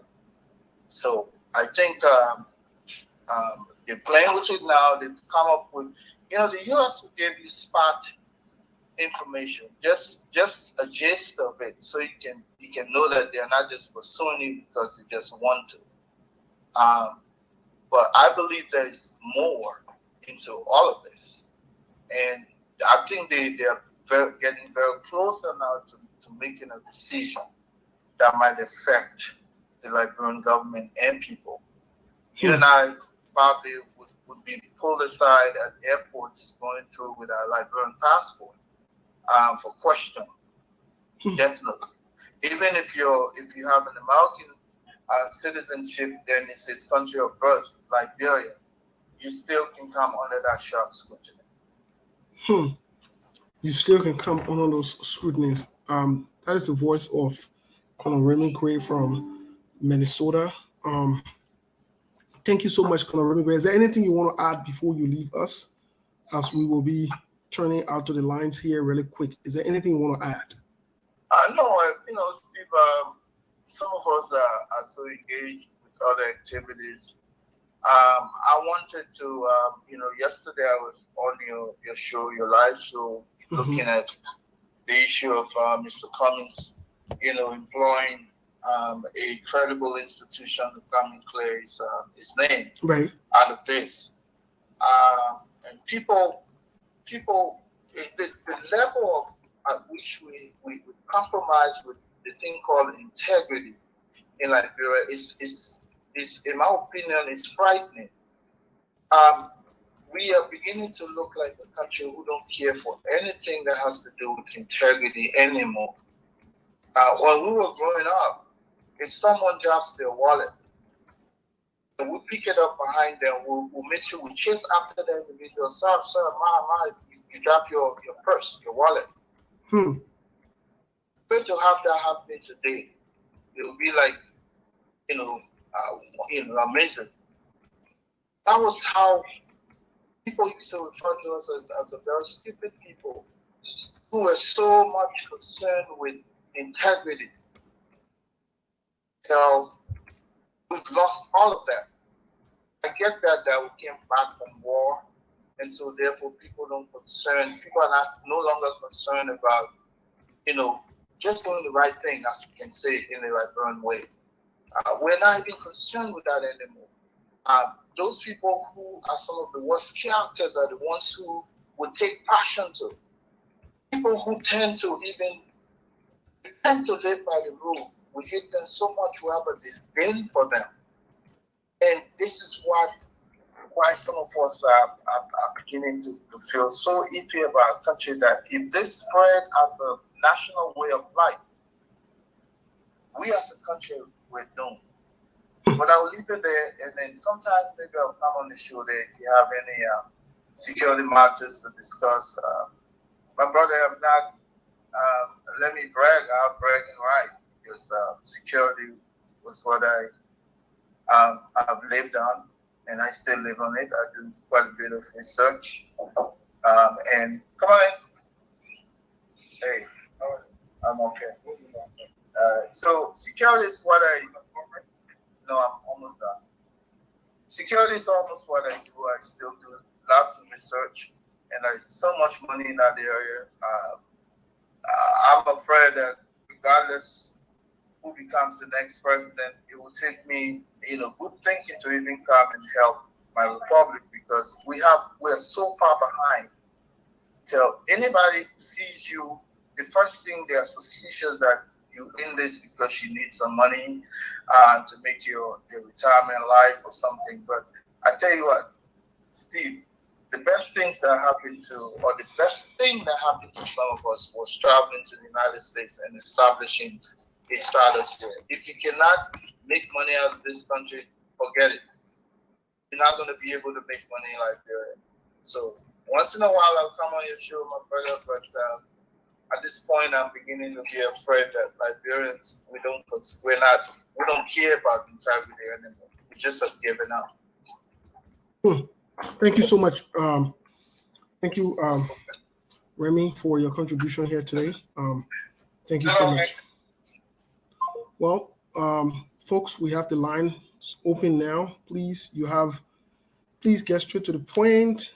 Please call that number. And if you call and we do not pick up, please rest assured that we'll call you back. But feel free to place your calls to that number on the screen, and we will take few calls and call it a day.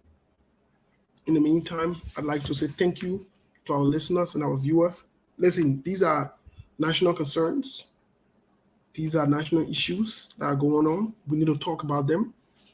And we need to talk about them the way we are talking about them today, and bring you the facts. This whole thing about, the government and, outsiders getting our passport and something like that is a serious thing. It is a serious thing.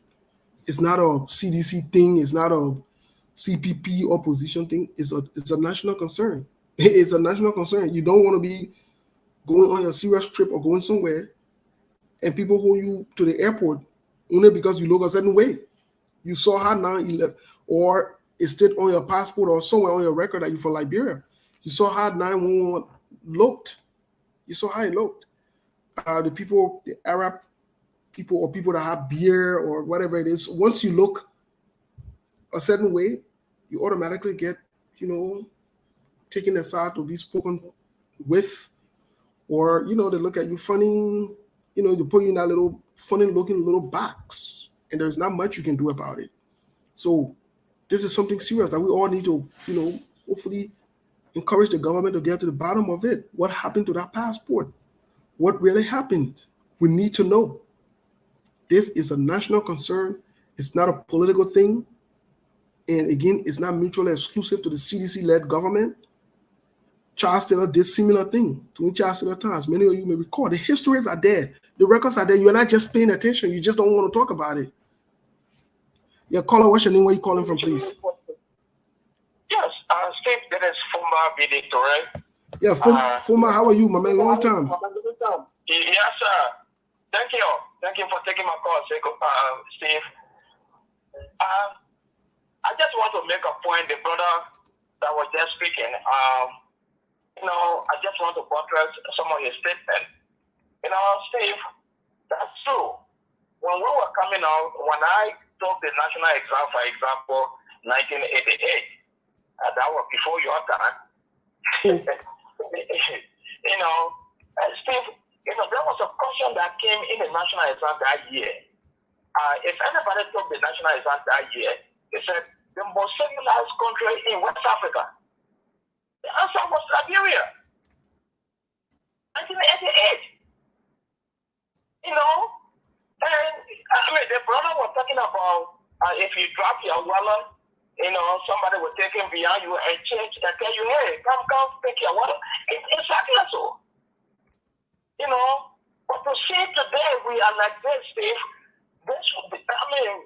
sometimes I can be very hesitant to discuss Liberia among some young folks because I just feel that we are losing our value so quickly.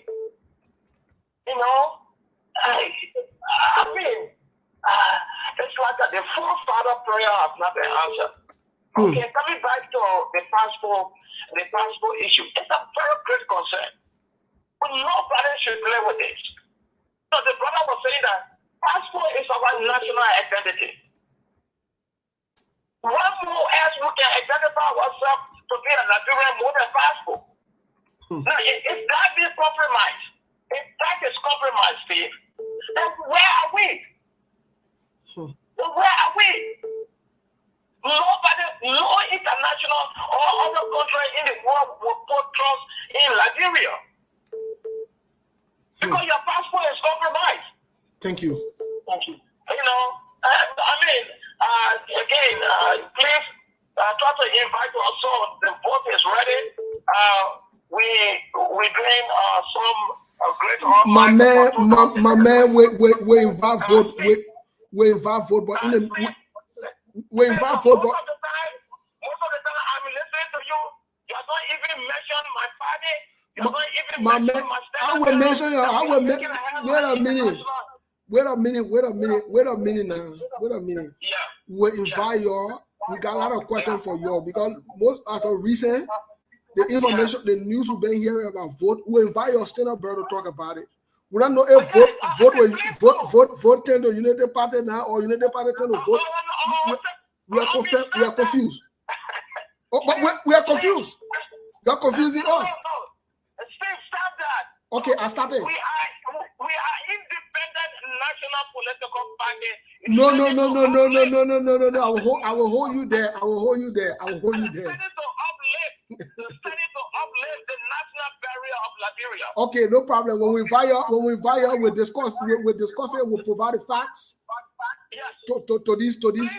Okay, so we'll coordinate behind closed door to invite vote. We got to bring vote on soon. Okay, thank you. Thank you so much. Have a good day. Vote people won't come. Yeah, caller, what's your name? Where you calling from, please? I'm going to continue and I'm calling from Iowa. Yeah, what's your name? We didn't get your name, please. My name is Octavius Wanato. Oh, Iowa. Octavius, thank you for calling, my man. What's your take? First of all, I just want to congratulate you on the issue that you guys can take your time and get on the platform and allow people to understand what's going on. But unfortunately, the mindset of the people are not yet open. I want to appreciate the corner. He spoke well, The Liberia yesterday is not the Liberia today. And I love the fact that, you said that this issue is not about sedition, it's not about people from the AFC, people from UP. Right. But again, my brother, the country called Liberia, the country has changed over my time. I can't really believe it because when we were coming up, we never saw such politics, where people privatize an individual over the country.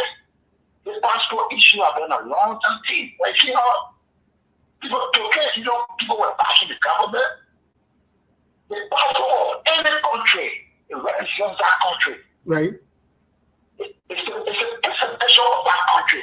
So if your passport is in the hands of terrorists or in the hands of people who do identity, right, brother, like the former spoke, you're going to be under the microscope. The issue of traveling opportunity is going to decrease. Nobody going to trust you in the West. Nobody want to trust you because your passport is in the hands of terrorists. I don't know how to call that. I don't say, but somehow what's his name? What the hell is he doing with a diplomatic passport? Is that a diplomat? Oh, we give our passport to people who are there doing all kind of, behavior just to get money. And it's a serious issue. It's time that we put our acts together and, take our country for damage. Liberia is totally in the street. That's why George as the president, which citizens don't want to hear. Because they say, why did we have election? If we're going to be saying whatever, why do we have election? So the issue of that passport is very serious. And again, like the Colonel said, I think it's important to Liberia right now. Anything in Liberia is just a man. It's just a fun. Sorry to say, we don't have the opportunity to come to America. We don't have the opportunity to travel other parts of the world. We will want to go back home. There's no man that want to live in a white man forever. Right. But you will not feel too good going back in a country where people don't respect people, where integrity becomes an issue. So that is my thing, Stephen. Thank you for the show. Thank you, sir. Have a good day. All right. Okay. Well, we'll take one more call, and we will call it a day. We will take one more call and call it a day. So the line is open. One more call, and we call it a day. Okay, let's take this call really quick. Caller, what's your name? Where are you calling from, please? This is the last call. Hello. Hello, my name is Dubert. I'm calling from Philadelphia, Pennsylvania. My man, my man, the fine you got to pay that small fine. Ansu? Yes, The man laughing. They Ansu, man. We get a lot of things to talk, my man. After the show, I'm calling you. Okay, G. First of all, I just want to commend the owner for his excellent expose on things that he touched. One of the things that touched me is character. We have lost that morale, that identity of respect. We play with individuals, hard-earned character that we are joking. Because of that, we have all of us have lost some sense of national identity.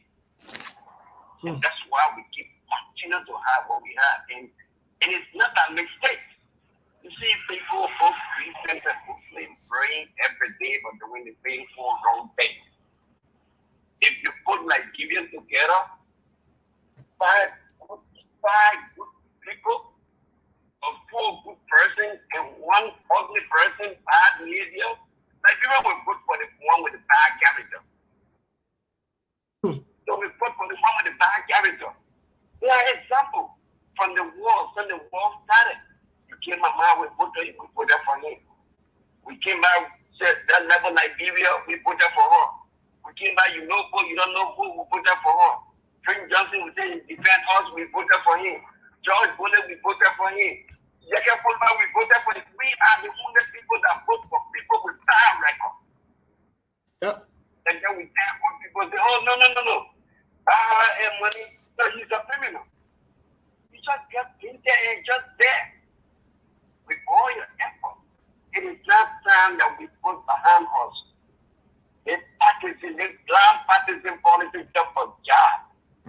Because if Nigeria is not better, regardless of people working right now, they are not happy, they are not safe. Look at what happened to our passport. Look at what happened in the country. Look at how people are disappearing mysteriously. And look at how people are being prosecuted just because of politics. Look at how people's reputation are being spoiled, even though they are producing the cash to finance it. So these things, see, like what the Colonel said, I salute him. I think we need people like this to speak to the conscious mind of Liberia so that we can shine our eyes. You don't go to election, give you an opportunity to elect somebody with good character, somebody who is prepared. And the Colonel said it all. Now what happened? In Liberia, when they find it to go give it to the Colonel, that's not the problem right now. They steal it from you, including the government.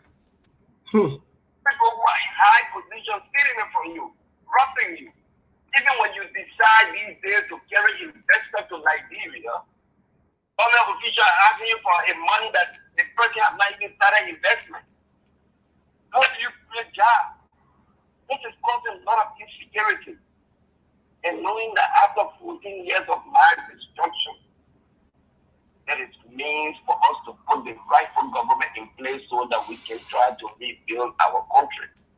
Country like Liberia, to grow our government does not create jobs, it is businesses. But look at the security. So see, this is an interesting thing. And look at what is happening.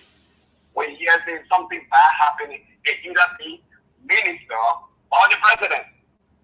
Yep. It either be minister or the president. The president involved. I will continue that message. The president involved. That's the thing they start. Look at. They say the man get arrested for criminal business. You get our pastor. That's how the president need coming up. The next election coming. They say they temper with the law. Can you imagine? See? Yep. So, brother, we got a good time to talk about these things, and things need to change. I have said it. I am not a property to any one individual, but the institution. We got to do the right thing. Right. We continue to support people because they give us $10. But one of the things that we forgot to see, let me close it with this. Every time voters go into the pool, you go and take one motorbike. That's all right. $10 a year, $200 a year. After elections, it's all gone. You know what happened? You have a bad nation and you are there begging, looking for jobs. Think about it. Thank you, Steve. Well, that is the voice of Ansu. Ansu, we'll definitely find time to bring you on so that we can talk about, your encounter, your personal experiences with the elections. I know you were part of the elections in Grand Jide. We'd definitely love to talk about that as well. So we'll find a time so that we can invite you on, yes, to talk about this because this is critically important. But I'd like to say thank you so much for your contribution and welcome back to the U.S. Thank you. My brother, bye for now. Okay, ladies and gentlemen, this is how we want to call it a day. We want to say thank you so much. Thanks for sticking with us. We know some of you very well, but that's it. We got to call it. We'll be on Thursday unless something happens within the next few days, which we don't pray for. But with Liberia, anything can happen. So I want to stop here for today. Thank you so much. Have a good week, a new week. Again, welcome to all of you to Arizona for the inauguration. We're having an inauguration here. We want to invite all of you. You are welcome to Arizona on May 20th, the 21st, and the 22nd, that weekend. So we invite all of you. Thank you so much. Have a good day. God bless. And ciao. It was good hanging with you.